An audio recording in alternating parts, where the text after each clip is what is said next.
সবার আগে চলুন অতিরিক্ত করা বলতে ঠিক কি বোঝায় তা বোঝার চেষ্টা করি। নিশ্চয়ই যারা সীমা অতিরিক্ত করে আল্লাহ তাদের ভালোবাসেন না। কিন্তু আমরা সবাই জানি আল্লাহ আজ্জা ওয়া জাল্লা কোরআনে কাফির বা অকৃতজ্ঞদের নিন্দা করেছেন। আল্লাহ আজ্জা ওয়া জাল্লা তাদেরও সমালোচনা করেছেন যারা মুনাফিক এবং শিরকে লিপ্ত। কিন্তু কোরআনে ব্যাপকভাবে আলোচিত আরেকটি দল সম্পর্কে আমরা তেমন কোনো কথা বলি না, তারা হলো মুসরিফিন। প্রসঙ্গত আপনাদের অবগতির জন্য বলছি, সহজ কথায় মুসরিফিন হলো যারা সীমার অতিরিক্ত, প্রয়োজন অতিরিক্ত বা মাত্রাতিরিক্ত কিছু করে। ফেরাউনের জন্য এই পরিভাষাটি ব্যবহার করা হয়েছিল। কোরআনে বলা হয়েছে ওয়া আন্নাল মুসরিফিন হুম আসহাবুন নার, এবং সীমা লঙ্ঘনকারীরাই জাহান্নামী। তাই এটা আসলেই কঠিন একটা শব্দ। যারা অতিরিক্ত করে, মাত্রাতিরিক্ত করে, আর বেশি বা অতিরিক্ত করার বিভিন্ন পর্যায়ে রয়েছে। আল্লাহ তাআলা কোরআনে একজন নবীর উদ্ধৃতি দিয়েছেন যখন তিনি তার সম্প্রদায়কে উদ্দেশ্য করে বলছিলেন ওয়ালা তুতিউ আমরাল মুসরিফিন, এবং তোমরা সীমা লঙ্ঘনকারীদের নির্দেশের আনুগত্য করো না। সুতরাং দেখা যাচ্ছে সীমার অতিরিক্ত করা একটা ঘৃণিত খারাপ গুণ, আর বিষয়টা উপলব্ধি করা গুরুত্বপূর্ণ। আল্লাহ আজ্জা ওয়া জাল্লা আকাশের বর্ণনা দিতে গিয়ে বলেছেন আস-সামাআ রাফাআহা ওয়া ওয়াদাআল মিজান, অর্থাৎ তিনি আকাশকে সমুন্নত করেছেন আর তাতে তিনি পাল্লা স্থাপন করেছেন, ভারসাম্য স্থাপন করেছেন। মানে হলো পৃথিবী, চন্দ্র, সূর্য সব কিছু তার নির্দিষ্ট জায়গায় ভারসাম্যপূর্ণ উপায়ে স্থাপন করা হয়েছে। দিন রাতের সাথে ব্যালেন্স রক্ষা করে চলে। মহাকাশে যা কিছু আছে কুল্লুন ফি ফালাকি ইয়াসবাহুন, সবাই আপন আপন কক্ষপথে বিচরণ করে। এভাবেই আল্লাহ বিষয়সমূহ পছন্দ করেন। বিভিন্ন জিনিস একে অন্যের সাথে সঙ্গতি এবং ভারসাম্য বজায় রেখে চলুক। সূরা আর রহমানে আল্লাহ এই ব্যাপারটি বর্ণনা করার পর আরও যোগ করেন আল্লাহ তাতাগাউ ফিল মিজান, যাতে তোমরা ভারসাম্য লঙ্ঘন না করো, যাতে তোমরা ভারসাম্য রক্ষা করে চলো এবং কোনো কিছু সীমার অতিরিক্ত বা মাত্রাতিরিক্ত না করো। মহাকাশের সব কিছু ঠিক যেমন একটা ভারসাম্য এবং সমন্বয় বজায় রেখে চলছে, আমাদেরও সব কিছুতে ভারসাম্য বজায় রেখে চলা উচিত। আমাদের ব্যবসা বাণিজ্য, আমাদের চলাফেরা, চিন্তা পদ্ধতি সব কিছুতে ভারসাম্য রক্ষা করে চলা উচিত। সবার আগে চলুন অতিরিক্ত করা বলতে ঠিক কি বোঝায় তা বোঝার চেষ্টা করি। ইসরাফ শব্দের সাধারণ অর্থ হলো প্রয়োজনের অতিরিক্ত করা, মাত্রাতিরিক্ত করা। একটা উদাহরণ দিচ্ছি। রমজানের সময় ইফতার শুরু করার পূর্বে অনেকেই নিজের প্লেটে যত পারেন খাবার নিতে থাকেন। তখন মনে মনে ভাবেন এগুলো শেষ করা কোনো ব্যাপারই না, কিন্তু প্লেটের 25% খাবার শেষ করতেই আপনার পেট ভরে যায়। তাহলে দেখা যাচ্ছে আপনি যতটুকু খেতে পারবেন তার চেয়ে অনেক বেশি নিজের প্লেটে নিয়েছেন, কারণ আপনি ইসরাফে ভুগছেন। যা দরকার তার চাইতেও অনেক বেশি নিচ্ছেন, কারণ আপনার ক্ষুধার অনুভূতির ক্ষতিপূরণ করছেন। খাবারের ইসরাফ যেহেতু অনেক কমন, তাই আরেকটা উদাহরণ দিচ্ছি। যেমন ধরুন, মানুষ বিয়ে বা অন্য কোনো খাওয়ার দাওয়াতে যায়, আর সেখানে হয়তো সারিবদ্ধভাবে সবাইকে খাবার সংগ্রহ করতে হয়, সবাইকে নিজ নিজ প্লেটে খাবার নিতে হয়। তো আপনার হয়তো মুরগির গোশত অনেক পছন্দের, তাই মুরগির গোশতের সামনে গিয়ে যত পারেন নিজের প্লেটে পুরতে থাকেন, কারণ পেছনে লম্বা লাইনের দিকে তাকিয়ে আশঙ্কা করেন যে পরের বার আসলে হয়তো আর পাবেন না। তাই এত বেশি পরিমাণে নিজের প্লেটে নেন, মনে হয় যেন এটা দিয়ে একটা রেস্টুরেন্ট খুলতে পারবেন। আপনি এমনটা করেন কারণ আপনি তখন ইসরাফে ভুগছেন। আপনি সবটা খেতে পারবেন না, তবুও অনেক বেশি আপনার প্লেটে নিয়েছেন। ইসরাফ শুধু প্লেটে অতিরিক্ত খাবার নেয়ার নামই নয়, বরং বেশি খাওয়াটাও ইসরাফ। আপনার পেট ইতিমধ্যেই ভরে গেছে, আপনি তবুও খাচ্ছেন। আপনি সারাক্ষণ কিছু না কিছু চাবাচ্ছেন, শুধু ভোগের উপরে আছেন। খাবারের ক্ষেত্রে আপনার যেটা খাওয়া উচিত নয় সেটা অনেক বেশি পরিমাণে ভক্ষণ করাটাও ইসরাফ। হ্যাঁ, শরীর ঠিকভাবে কাজ করার জন্য চিনি দরকার, শর্করা দরকার, কিন্তু সব কিছু একটা সহনীয় মাত্রায় থাকতে হবে। এখন আপনি যদি সারাক্ষণ চকলেট বা মিষ্টি জাতীয় খাবার খেতে থাকেন, ঠিক প্রকৃতিতে যেমন ভারসাম্য রয়েছে, ঠিক তেমনি আপনি যদি খাবারের ভারসাম্য বিনষ্ট করেন, একটার চেয়ে অন্যটা বেশি পরিমাণে খান, আপনার শরীরে এর বিরূপ প্রতিক্রিয়া দেখা দিবে। এই প্রতিক্রিয়া হয়তো এখন দেখা যাচ্ছে না, কিন্তু 1 দশক পরে হার্টের সমস্যা, ডায়াবেটিসের জন্য ডাক্তারের শরণাপন্ন হতে হচ্ছে, কারণ আপনি ইসরাফে ভুগছিলেন। তাহলে দেখা যাচ্ছে ইসরাফ একজন মানুষের জীবনে বহু খারাপ পরিণতি নিয়ে আসে। আমি খাবারের উদাহরণ দিয়ে শুরু করেছি, কিন্তু ইসরাফ খরচ করার ক্ষেত্রেও হতে পারে। আপনি মার্কেটে গিয়েছেন একটা ব্যাগ কিনতে, কিন্তু নিয়ে এসেছেন 3টি ব্যাগ, কারণ 3টা ব্যাগের কালারই খুব সুন্দর। অথবা দোকানে গিয়েছেন শুধু ডিম কেনার জন্য, কিন্তু বাজার শেষে দেখেন $200 খরচ করে ফেলেছেন, কারণ যা সামনে পড়েছে সব ঝুড়িতে পড়েছেন। এটাও ইসরাফ। আপনার দরকার ছিল না, কিন্তু ভেবেছেন এখন দরকার নেই, পরে হয়তো লাগবে। ওইটা দরকার হতে পারে, এটা দরকার হতে পারে। এভাবে নিজেকে বুঝিয়েছেন আপনার এগুলো দরকার। এই কারণে কিছু মানুষ জিনিসপত্র অতিরিক্ত জমানোর সমস্যায় ভোগেন। তাদের এত জামা কাপড় যে ওয়ারড্রোবে জায়গা হয় না। তাদের আলমারি 1987 সাল থেকে জমানো কাপড়ে পূর্ণ হয়ে আছে। মানুষ এভাবে অপ্রয়োজনীয় জিনিসপত্র সংগ্রহ করে রাখে, যেটা আসলে সে ব্যবহার করে না, কাজে লাগায় না। এটাও এক ধরনের ইসরাফ। আপনি বাসায় গেলে নিজেই বলতে পারবেন জিনিসপত্র জমিয়ে রাখার সমস্যায় ভুগছেন কিনা। যদি দেখেন এখানে সেখানে ছোটখাটো জিনিসপত্র পড়ে আছে, বুঝতে পারছেন না কোথায় রাখবেন, জানেনও না এটা আসলে কোন কাজে লাগে, মনে মনে ভাবেন এটা আসলে কি কাজে লাগে, এরকম যদি অনেক থাকে, সম্ভবত আপনি ইসরাফে ভুগছেন। তো জমিয়ে রাখা আর অতিরিক্ত চাওয়া একজন মানুষের জীবনে সত্যিকারের সমস্যা হিসেবে দেখা দিতে পারে। খাওয়া এবং জমিয়ে রাখার অভ্যাস ছাড়াও ইসরাফ হতে পারে বিনোদনের ক্ষেত্রে। সবারই মাঝে মাঝে একটু রিল্যাক্স দরকার পড়ে। সোশ্যাল মিডিয়ায় কিছু একটা দেখা, কোথাও ঘুরতে যাওয়া বা কিছুক্ষণ খেলাধুলা করার মাধ্যমে একটু বিরতি নিতে পারেন, এটা সমস্যা না। কিন্তু কিছু কিছু মানুষের জন্য তার গোটা জীবনটাই যেন একটা বিরতি। ঘুম থেকে উঠেই বিনোদন করা শুরু করে, ঘুমোতে যাওয়ার সময়ও বিনোদন করে, একটার পর একটা জিনিস ক্লিক করতে থাকে, এভাবে ঘন্টার পর ঘন্টা পার হয়ে যায়। এটাও এক ধরনের ইসরাফ। কারোর সাথে বসবাস করা ঠিক আছে, কিন্তু হোয়াটসঅ্যাপে যদি আপনার বসবাস হয়ে থাকে তাহলে সেটা তো সমস্যা। সুতরাং সব কিছুর একটা ভারসাম্য যেমন আছে, ঠিক তেমনি অতিরিক্ত করে ফেলার ঝুঁকিও আছে। আর কোনো কিছুতে অতিরিক্ত ডুবে থাকা আসলেই সমস্যাজনক। আল্লাহ আযজা ওয়া জাল্লা এক জায়গায় সবচেয়ে কম ধমকের সুরে বলছেন, ইন্নাল্লাহা লা ইউহিব্বুল মুসরিফিন, নিশ্চয়ই যারা সীমা অতিরিক্ত করে আল্লাহ তাদের ভালোবাসেন না। কিন্তু ইসরাফ বিষয়ক যে আয়াতটি আমি আপনাদের সাথে শেয়ার করতে চাই, সূরা ইউনুসের আয়াত, আমি খুতবার শুরুতে আয়াতটি তেলাওয়াত করেছিলাম। বক্তব্য চলাকালে অন্যান্য ইসরাফ সম্পর্কেও আলোকপাত করব ইনশাআল্লাহ। এখানে যে ব্যাপারটি তিনি তুলে ধরেছেন তা কোরআনের আরও কিছু জায়গাতেও আলোচনা করা হয়েছে। তিনি বলছেন, মানুষ যখন কঠিন কোনো পরিস্থিতিতে পড়ে যায়, সেটা অর্থনৈতিক কোনো সমস্যা হতে পারে, স্বাস্থ্যগত কোনো সমস্যা হতে পারে, পারিবারিক কোনো সমস্যা হতে পারে, ধর্মীয় সংকট হতে পারে, যে কোনো ধরনের সংকটই হোক না কেন, যা মানুষের উপর পতিত হয়, দাআনা লিজানবিহি আও কাঈদান আও কাঈমান, তখন সে আল্লাহকে ডাকতে থাকে, ইয়া আল্লাহ, আমাকে এই পরিস্থিতি থেকে বাঁচিয়ে দিন, একমাত্র আপনিই আমাকে এখন বাঁচাতে পারেন, আমি সব উপায়ে চেষ্টা করেছি, আমাকে সাহায্য করার কেউ নেই একমাত্র আপনি ছাড়া। যে ব্যক্তি দাঁড়িয়ে বসে শয়নে আল্লাহকে ডাকতে থাকে, ইয়া আল্লাহ, আমার এই সমস্যাটা দূর করে দিন, আমাকে সাহায্য করুন, আমাকে সাহায্য করুন, আমাকে সাহায্য করুন, তখন সে বেপরোয়া হয়ে আল্লাহকে ডাকতে থাকে। ফালাম্মা কাশাফনা আনহু দুররাহ, তারপর যখন আমি তার সেই কষ্ট দূর করে দেই, মাররান কাআল্লাম ইয়াদউনা, তখন সে এমনভাবে চলতে থাকে মনে হয় যেন তাকে কোনো দুঃখ কষ্ট স্পর্শ করার কারণে সে আমাকে ডাকেইনি।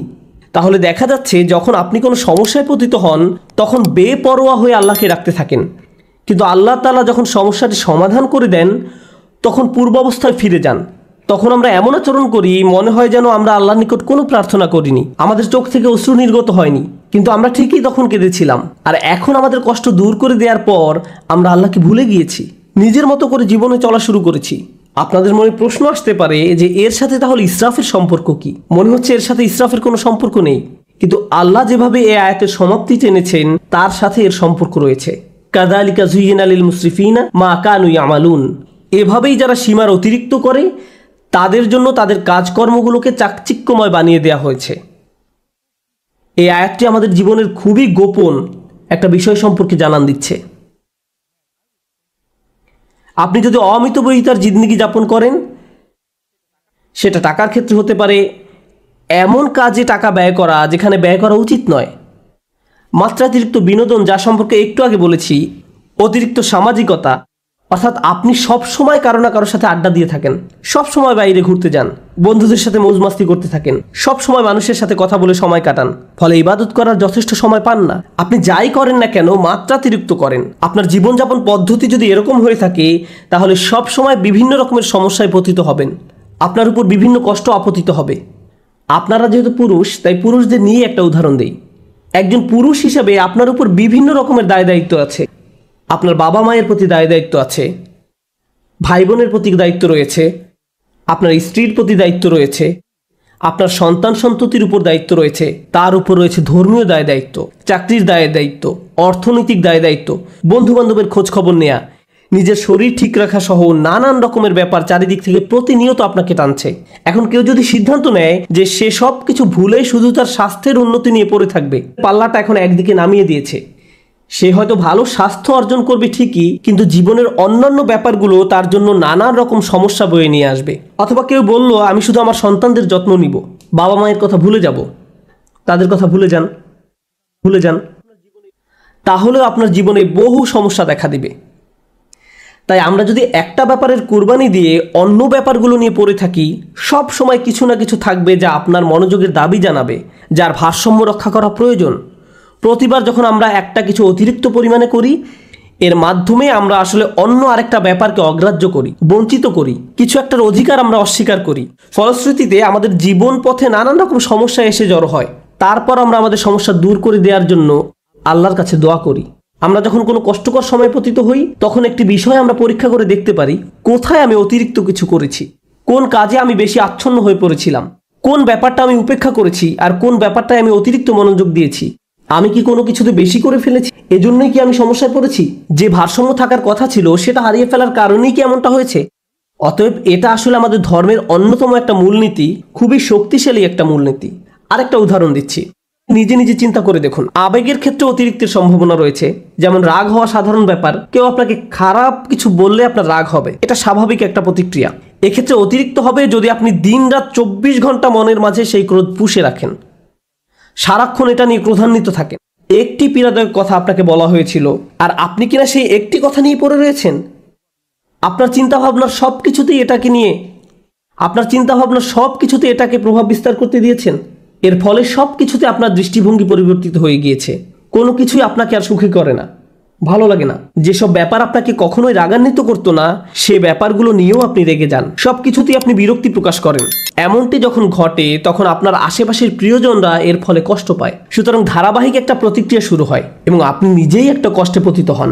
কারণ একটা অনুভূতির ক্ষেত্রে আপনি ইসরাফ করেছেন, অনেক দূরে চলে গিয়েছেন। অন্য অনুভূতির ক্ষেত্রেও একই ব্যাপার ঘটেছে। যেমন মজা করা, কৌতুক করা বা মজা করা স্বাভাবিক আচরণ, কিন্তু আপনি যদি সারাক্ষণ হাসি ঠাট্টা করতে থাকেন, শেষে হয়তো কাউকে মনে কষ্ট দিয়ে বসবেন, কোনো কিছুতেই সিরিয়াস হতে পারবেন না। গুরুত্বপূর্ণ কিছু বলা হলো আর আপনি কিনা এটা নিয়ে মশকরা করতে থাকবেন। এর ফলে আপনি অন্য মানুষদের অনুভূতি উপলব্ধি করতে পারছেন না, তাদের প্রয়োজনটা আপনি বুঝতে পারছেন না। তাহলে ইসরাফ একজন মানুষের জীবনে বহু সমস্যা তৈরি করে।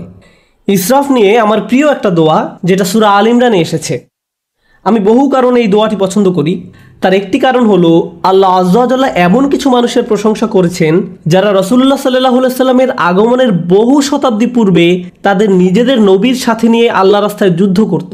সেই মানুষদের নিজেদের নবী ছিল এবং তাদেরকে আল্লাহ রাস্তায় জীবন বিলাতে আহ্বান জানানো হতো। যুদ্ধে যাওয়ার পূর্বে তারা এই দোয়াটি করত, وما كان قولهم إلا أن قالوا রব্বানা ইগফির লানা যুনুবানা ওয়া ইসরাফানা ফি আমরিনা ওয়া সাব্বিত আকদামানা ওয়ানসুরনা আলাল কওমিল কাফিরিন। চারটা বিষয় চেয়ে তারা আল্লাহর নিকট দোয়া করত হাজার হাজার বছর পূর্বে। আল্লাহ দেখলেন এই দোয়াটি এতটাই কালোত্তীর্ণ এবং মূল্যবান যে তিনি দোয়াটিকে কোরআনের অংশ করে দিলেন। প্রথমত আল্লাহর রাস্তায় যুদ্ধ করা এই মানুষগুলো বলতো, হে আল্লাহ, আমাদের পাপগুলো ক্ষমা করে দিন।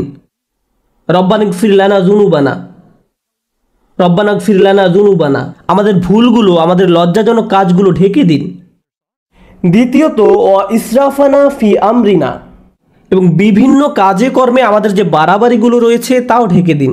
জীবনের বিভিন্ন ক্ষেত্রে প্রতিটি সিদ্ধান্ত নেওয়ার সময় যে বাড়াবাড়িগুলো করেছি, সীমার অতিরিক্ত যা কিছু করেছি, সেগুলো মাফ করে দিন। তাহলে তারা তাদের পাপগুলোকে একটা সমস্যা হিসেবে দেখলেন এবং কাজে বাড়াবাড়িগুলোকে আরেকটা সমস্যা হিসেবে দেখলেন। জানেন, দিন পালন করার ক্ষেত্রে অতিরিক্ত করার সমস্যা দেখা দিতে পারে। কোরআন আমাদেরকে বলছে, লা তাগলু ফি দীনিকুম, তোমরা দিনের ব্যাপারে বাড়াবাড়ি করো না। দিন পালনের ক্ষেত্রে কিভাবে বাড়াবাড়ি হয়? যেমন একজন বলল, আমি কোরআন শিখতে চাই। আমি বললাম, চমৎকার, খুবই খুশি যে তুমি কোরআন শিখতে চাইছো। সে বলল, না, আমি দিনরাত 24 ঘন্টা কোরআন পড়তে চাই। আমি বললাম, একটু থামো, তোমার ফ্যামিলি আছে, তাদের প্রতি তোমার দায়িত্ব কর্তব্য রয়েছে, তোমার চাকরি আছে, তোমাকে তোমার ছেলে মেয়েদের দেখাশোনা করতে হবে, তোমার স্বামী বা স্ত্রীর জন্য সময় ব্যয় করতে হবে। না না, আমি শুধু আল্লাহর কালাম শিখতে চাই, আল্লাহর কালাম আমার জন্য যথেষ্ট, আল্লাহ তাদের দেখাশোনা করবে। আমি বললাম, যে বইটা তুমি সারাদিন পড়ছো সেটাই তোমাকে এই দায় দায়িত্বগুলো পালন করার কথা বলছে। এভাবেও ইসরাফ ঘটে। একবার একদল বোনের সাথে আমার সাক্ষাৎ হয় যারা কোরআন অধ্যয়নে প্রচুর সময় ব্যয় করতেন। তারা দিনে হয়তো 16-17 ঘন্টা সময় ব্যয় করতেন কোরআন অধ্যয়নে। সে সময় দারুণ একটা ব্যাপার ঘটে। আমি তাদের উদ্দেশ্যে বক্তব্য দেওয়ার পূর্বে তাদের গ্রুপের একজনের মেয়ে এসে আমার সাথে দেখা করে। সে বলে, আপনি এখন এই গ্রুপের উদ্দেশ্যে বক্তব্য দিবেন? আমার আম্মুও এই দলের সদস্য, আপনি কি একটু তাদের থামতে বলবেন? আমি বললাম, কি? সে বলল, কারণ আমি আমার আম্মুকে খুব মিস করি, তার সাথে আমার খুবই কম দেখা হয়। তিনি সব সময় পড়ালেখা করেন, বাসায় থাকলেও তার কানে হেডফোন থাকে এবং বলেন আমাকে ডিস্টার্ব করো না। তিনি কোরআনের শব্দ পড়ায়, ব্যাখ্যা পড়ায় সব সময় ব্যস্ত থাকেন। আমি আশা করছি আপনি এই ব্যাপারে তাকে কিছু বলবেন। জানেন সবচেয়ে ভয়ঙ্কর ব্যাপার কি ছিল? সে আরও বলেছিল, আমার মায়ের কারণে আমার এখন আর কোরআন পড়ার কোনো আগ্রহ নেই।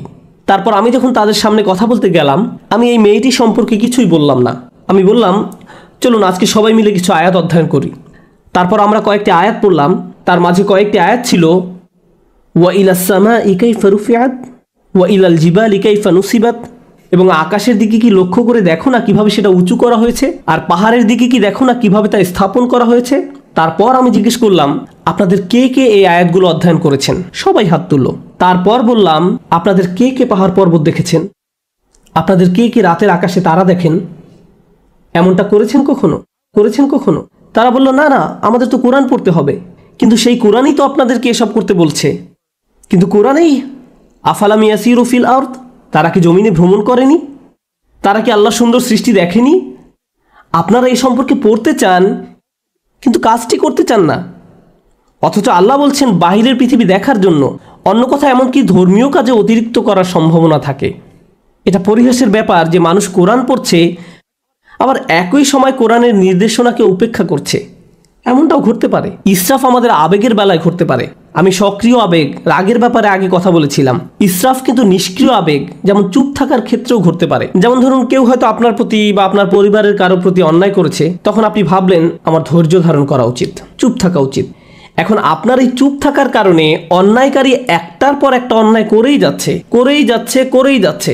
আপনি ভাবছেন আমার ধৈর্যের পরীক্ষা হচ্ছে, আমাকে আরো বেশি চুপ থাকতে হবে। আপনার এই চুপ থাকার কারণে অন্যায় করার পরিমাণ এখন আরো 10 গুণ বৃদ্ধি পেয়েছে।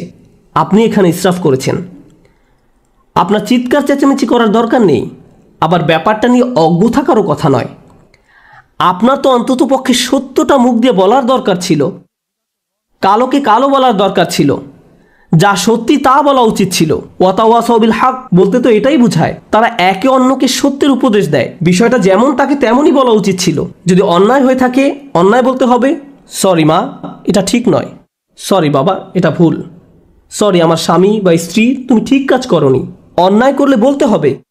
আপনি যদি এই কাজটি না করেন, তাহলে আপনি নিজের বিরুদ্ধে ইসরাফ করলেন বা অন্য কারো বিরুদ্ধে করলেন। তাহলে দেখা যাচ্ছে স্থান, কাল, পাত্র ভেদে ইসরাফ বিভিন্নভাবে প্রকাশ পেতে পারে। আমি আপনাদের সকল ক্ষেত্রের উদাহরণ দিতে পারবো না। আপনাকে আপনার নিজের জীবনের দিকে সতর্ক দৃষ্টি ফেলতে হবে। কোথায় আমি অনেক বেশি করছি আর কোথায় আমি যথেষ্ট পরিমাণ করছি না, কোন জায়গা থেকে আমি ফোকাস কমিয়ে ফেলেছি। এমনকি ভালোবাসার ক্ষেত্রেও ইসরাফ ঘটতে পারে। আপনি কাউকে নিয়ে অতিরিক্ত মাত্রায় আচ্ছন্ন হয়ে পড়েন, অতিরিক্ত পরিমাণ ডুবে থাকেন।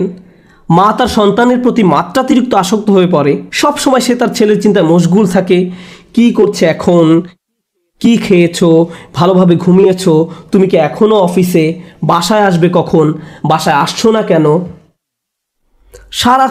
সারাক্ষণ ছেলের চিন্তা তাকে ব্যস্ত করে রাখে। কোনো মা যদি এমনটা করে, তাহলে সে তার স্বামীর প্রতি কর্তব্য পালন করতে পারবে না। তাহলে সালাতে যেভাবে তার মনোযোগ রাখার কথা ছিল রাখতে পারবে না।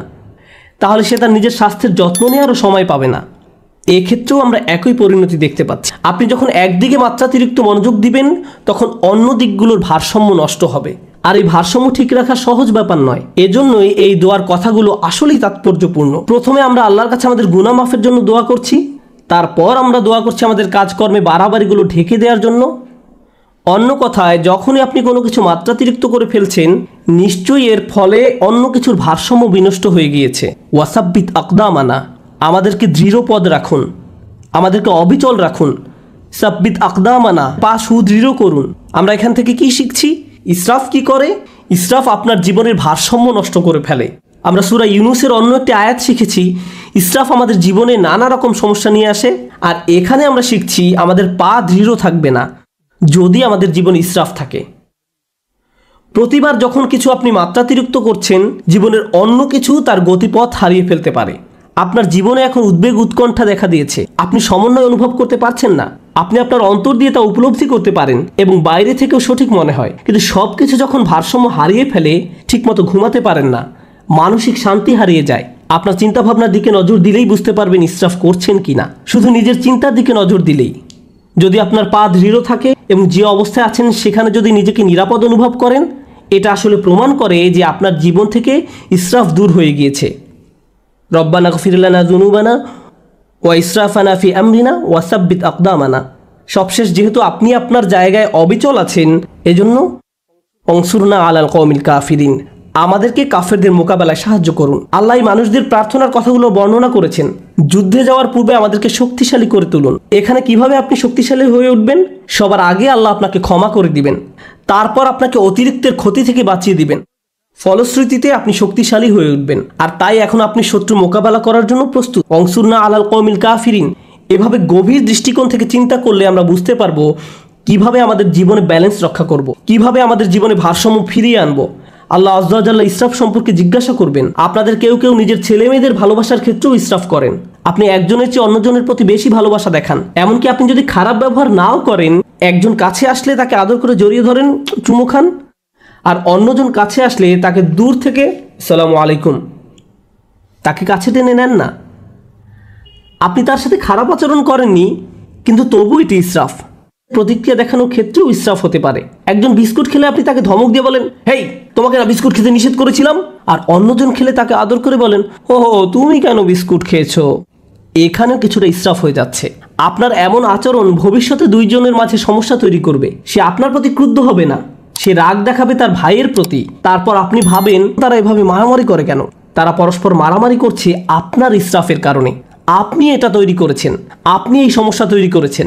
সুতরাং আমি এবং আপনি যেভাবে চলাফেরা করি, যেভাবে মানুষের সাথে আচার ব্যবহার করি, অন্যদের সাথে আবেগের দিক থেকে যেভাবে আচরণ করি, আমাদের মনের অবস্থা কেমন থাকে, এই সবগুলো বিষয় পুনরায় পরীক্ষা করে দেখতে হবে, যেন আমরা ইসরাফ করা মানুষে পরিণত না হই। কারণ আল্লাহ সুবহানাহু ওয়া তাআলা ইসরাফ করা মানুষদেরকে ভালোবাসেন না। এজন্যই আল্লাহ বলছেন, লা তুতিউ আমরাল মুসরিফিন, যারা সীমার অতিরিক্ত করে তাদের সিদ্ধান্তের অনুসরণ করো না। আমরা দোয়া করি আল্লাহ যেন আমাদের সব ধরনের ইসরাফ থেকে দূরে রাখেন এবং আমাদের জীবনের কোন কোন ক্ষেত্রে আমরা ইসরাফ করছি তা যেন শনাক্ত করার তৌফিক দান করেন এবং এর ফলে যেন আমরা একটি ভারসাম্যপূর্ণ জীবন যাপন করতে পারি। আল্লাহ আমাদের সবাইকে যেন দৃঢ়পদ মানুষে পরিণত করেন এবং আমাদের পাপগুলো ক্ষমা করে দেন।